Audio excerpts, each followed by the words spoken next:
नमस्कार बंधुरा लुबना रसोईते आबारो सबाइके स्वागत जानाई। आज के एकदम कम मशला दिए घरोया पद्धतिते तैरी करे देखाच्छि मुसुर डाल दिए लाउ शाकेर रेसिपि। तार जोन्नो आगे थेकेई माने 3 থেকে 4 घंटा आगे मुसुर डालगुलोके भालो करे जल दिए धुए भिजिए रेखेछिलाम और ओजन हिसाबे 150 ग्राम। এই ডালগুলোকে এবার আমি সিদ্ধ করে নেব। তার জন্য কড়াইয়ের মধ্যে দিয়ে দিলাম আর সামান্য পরিমাণে জল দিলাম। যখন ডালটা একটু ফুটে উঠেছে ডালের মধ্যে যে এক্সট্রা যে ফেনাটা থাকে সেই ফেনাটাকে তুলে ফেলে দিলাম। ডালটা মোটামুটি 60% মতো সিদ্ধ হয়ে গেছে।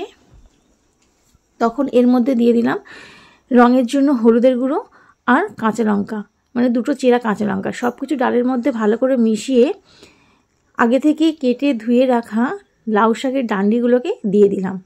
দিয়ে ডালের সাথে খুব ভালো করে মিশিয়ে ঢাকনা চাপা দিয়ে কিছুক্ষণের জন্য একটু সিদ্ধ হওয়ার জন্য রেখে দিলাম আর গ্যাসের ফ্লেমটা মিডিয়াম টু লোতে রেখে দিয়েছি। 5 মিনিট পর ঢাকনাটা খুলে দিয়েছি। ডালটা অলমোস্ট সিদ্ধ হয়ে গেছে 80 to 90% মতো। আবারও ভালো করে একবার নাড়াচাড়া করে দিয়ে লাউ শাকের যে পাতাগুলোকে এবার আলাদা করে কেটে রেখেছিলাম ছোট করে সেগুলোকে এবার ডালের মধ্যে দিয়ে দিলাম। দিয়ে খুব ভালো করে ডালের সাথে এটাকে মিশিয়ে নিতে হবে। আলতো হাতে মেশাতে হবে যাতে লাউ শাকের যে আগে থেকে ডান্ডিগুলো সিদ্ধ করেছি সেগুলো ভেঙে না যায়। খুব ভালো করে সমস্ত লাউ শাকগুলোকে ডালের সাথে ভালো করে মিশিয়ে নিয়েছি আর কষাতে কষাতেই দেখুন লাউ শাকটা অনেকটা নরম হয়ে গেছে। এবার তাতে দিয়ে দিলাম স্বাদ অনুযায়ী লবণ। আগে আমি লবণটা ব্যবহার করিনি কেননা শাক রান্নাটা অনেকটাই কমে আসে, কম বেশি হয়ে যাবে বলেই আমি সবার শেষের দিকেই লবণটা দিলাম। 3 মিনিটের জন্য ঢাকনা চাপা দিয়ে রেখে দিয়েছিলাম। তারপর আরও একবার ঢাকনাটা খুলে নাড়াচাড়া করে নিয়েছি।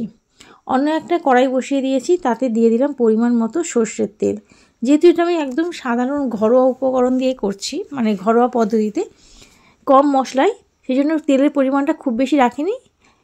1 চামচ মতো তেল দিয়েছি। তাতে ফোড়নে দিয়ে দিলাম একটা শুকনো লঙ্কা, দুটো ছোট তেজপাতা আর সামান্য পরিমাণে জিরে। জিরেটা যখন একটু ভাজা হয়ে এসছে তাতে দিয়ে দিলাম 1 চামচ আদা বাটা, মানে 1 ইঞ্চির থেকেও একটু কম, আর 6টা রসুনের কোয়া। এখানে ছোটো রসুনের কোয়াটা ব্যবহার করেছি।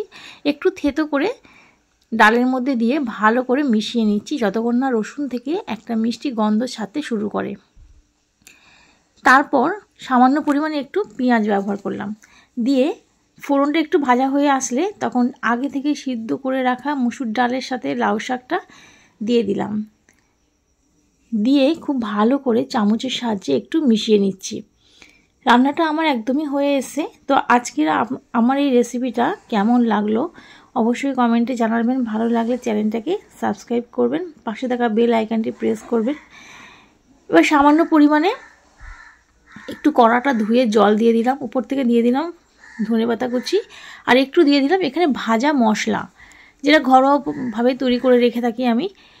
তারপর 5 মিনিটের জন্য ঢাকনা চাপা দিয়ে রেখে দিয়েছি। 5 মিনিট পর ঢাকনা খুলে এবার আমি গরম গরম পরিবেশন করছি। ভাজা মশলার মধ্যে আছে গোটা জিরে, ধনে, গোটা গরম মশলা, একটা শুকনো লঙ্কা, তেজপাতা। আজকে তাহলে এই পর্যন্তই। আমি আবারও হাজির হয়ে যাব অন্য কোনো দিন অন্য কোনো রেসিপি নিয়ে। ততক্ষণের জন্য ভালো থাকবেন। ভিডিওটি দেখার জন্য ধন্যবাদ।